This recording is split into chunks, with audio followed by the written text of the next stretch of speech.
Ambrogae, Book 1 of the Prophecy of Seike. Prologue. Several times he tried, heaving with most of his strength while maintaining control of it. The hinge at last gave its first creaking sigh, letting Seike know that his efforts hadn't been for naught. He was calm before, considering the situation.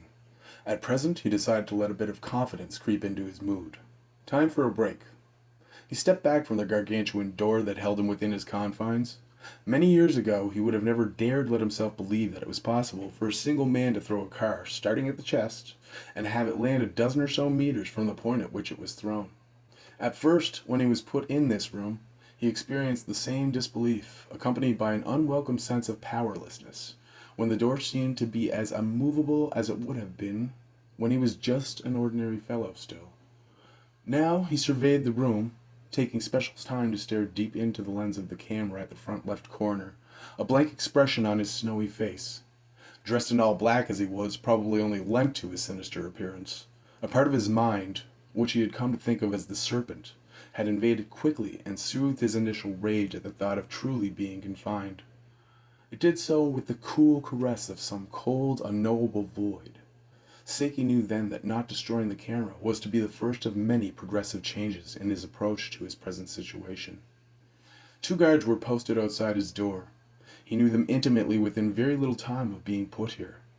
He knew what Carl Schultz, 39, of Minnesota, was planning on having for dinner that evening. Steak and potatoes, very cliché.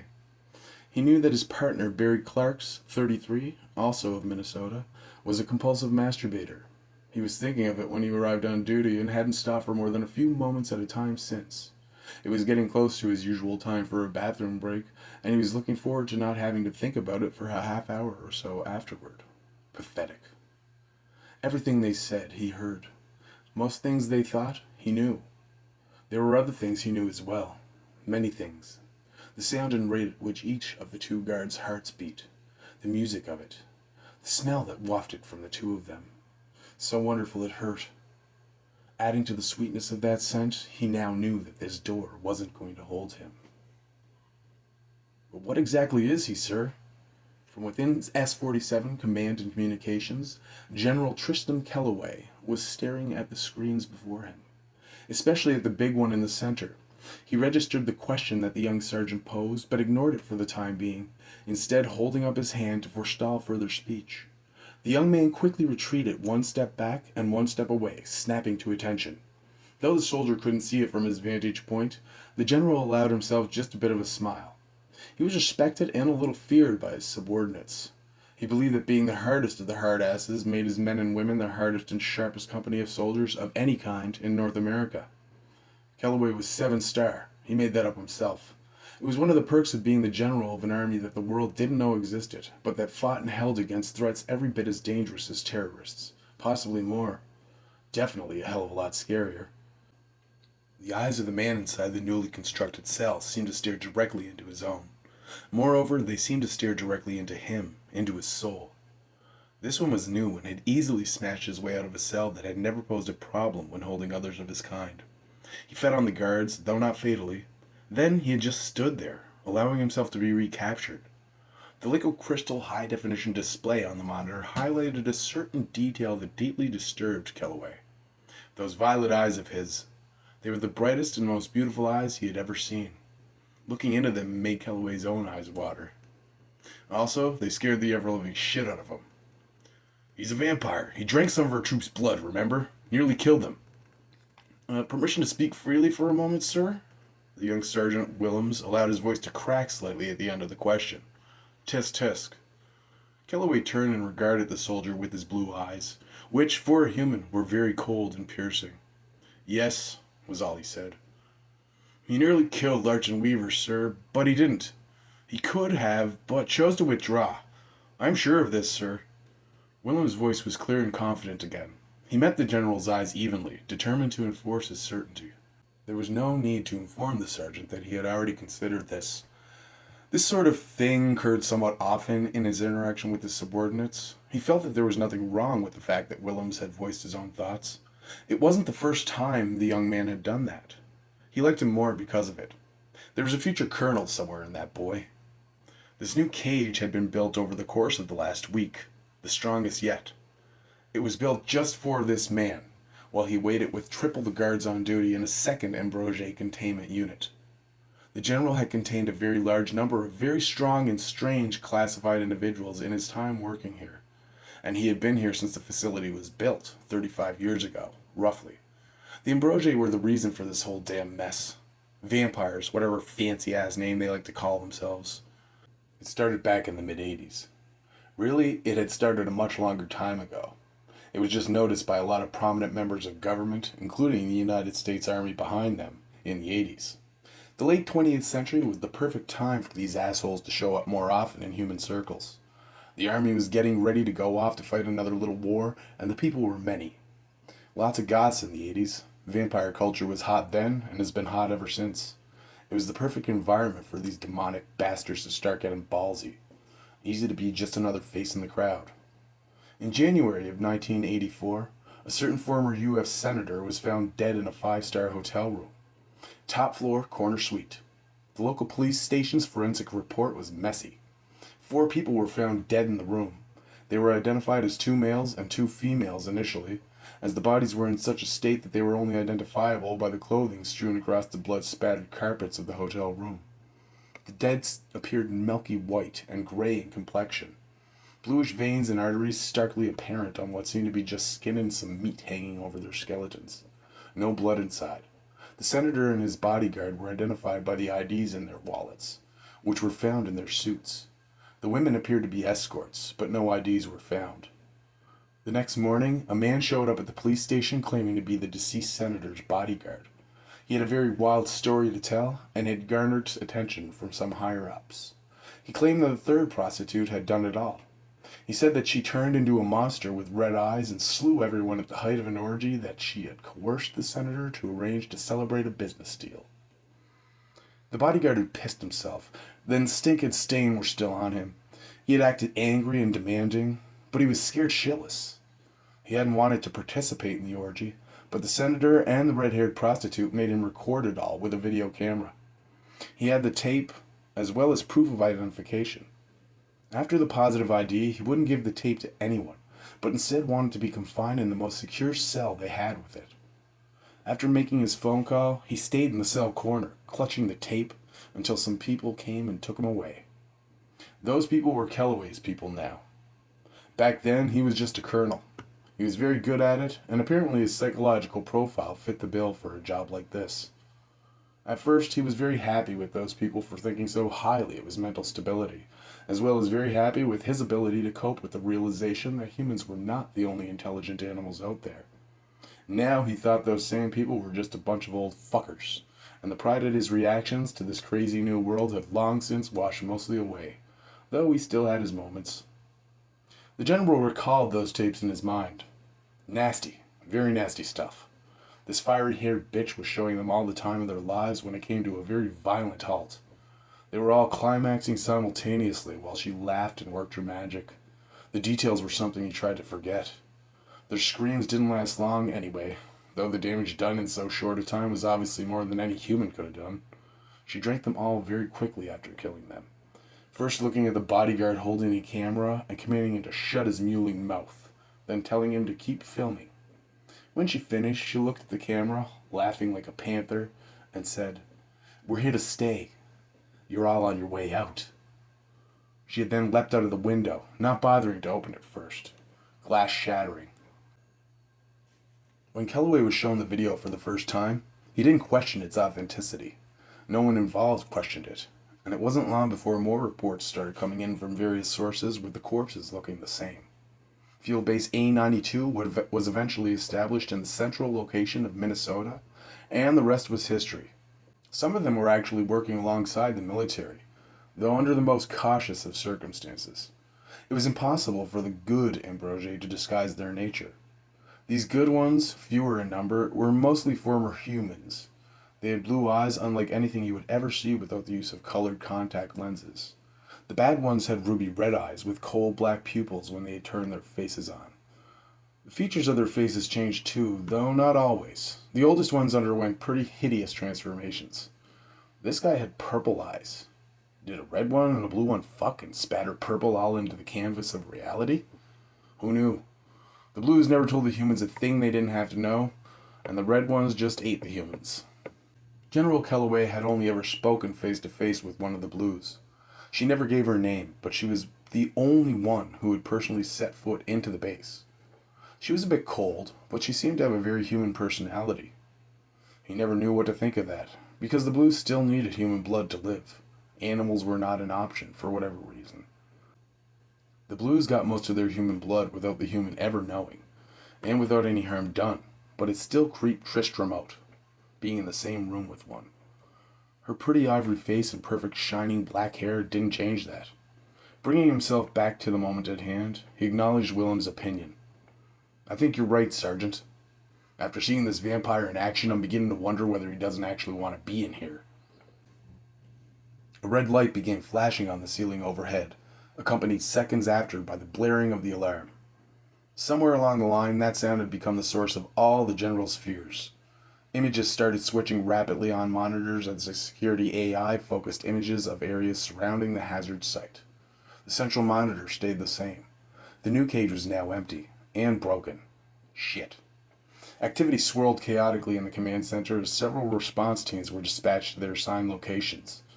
Fear permeated every action, as it always did, and it made everyone very efficient, as it usually did. These people all worked here for the same reason he did: stability. "Sir?" Willems waited for an order from him, as he was the only person in the room who ranked the sergeant currently. "You go with Alpha, Willems, and report directly to me on the comms." "Yes, sir." The first 72 hours of an Ambrogus or Ambrogess existence are crucial.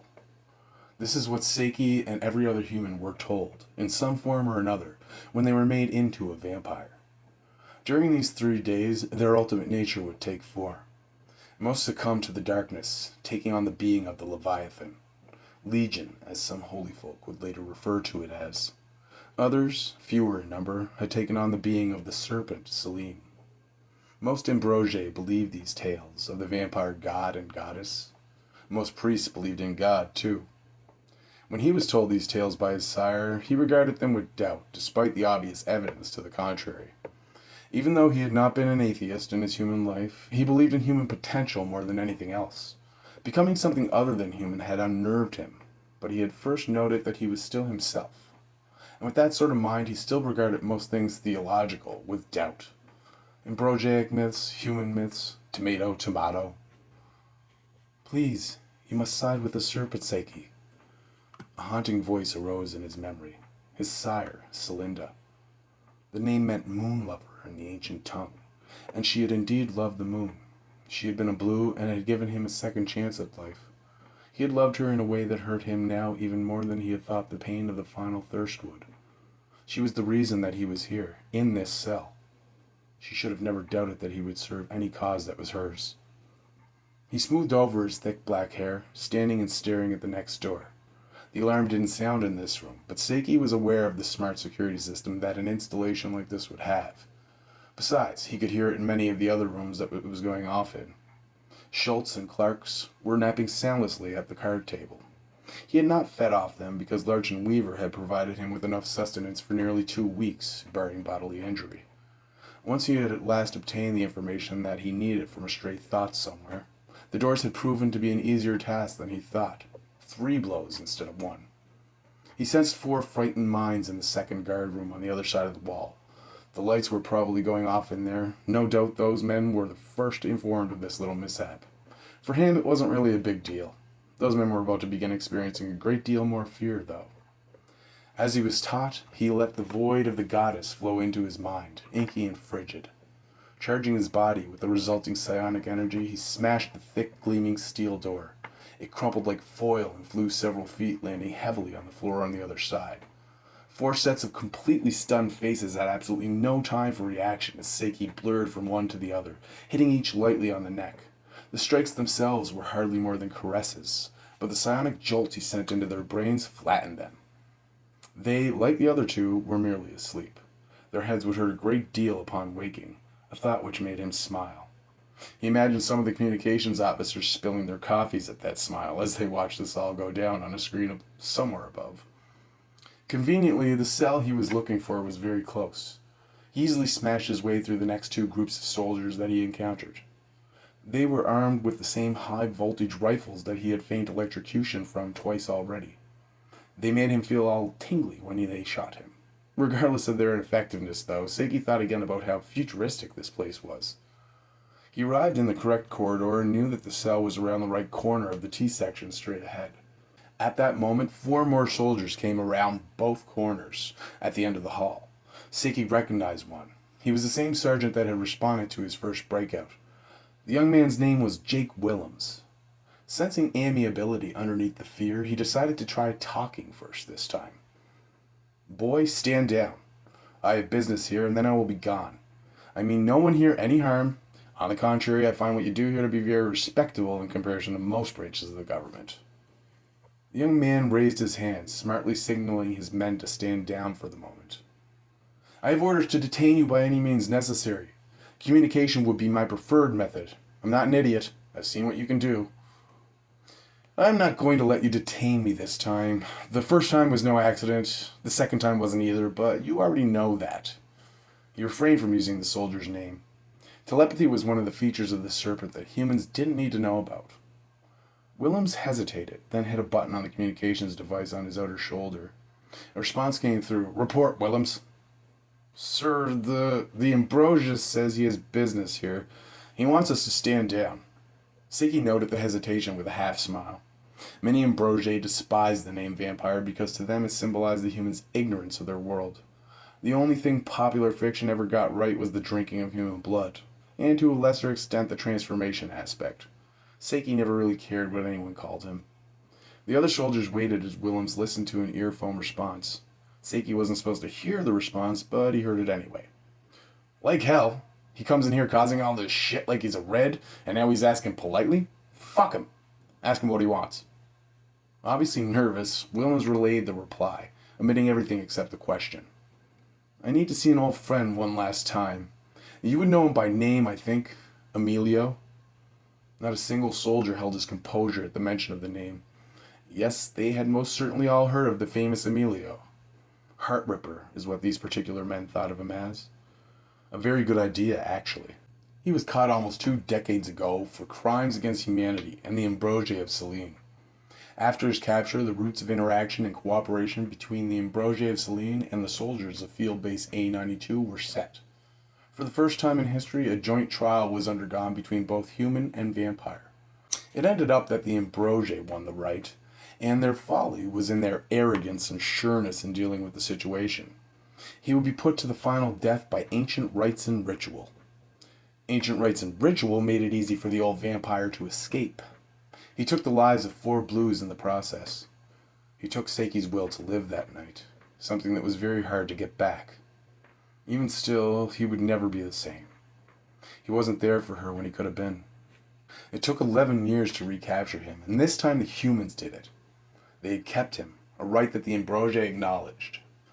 Even when he was human, Seike found it difficult to understand why governments always let their most dangerous criminals live for so long after capture.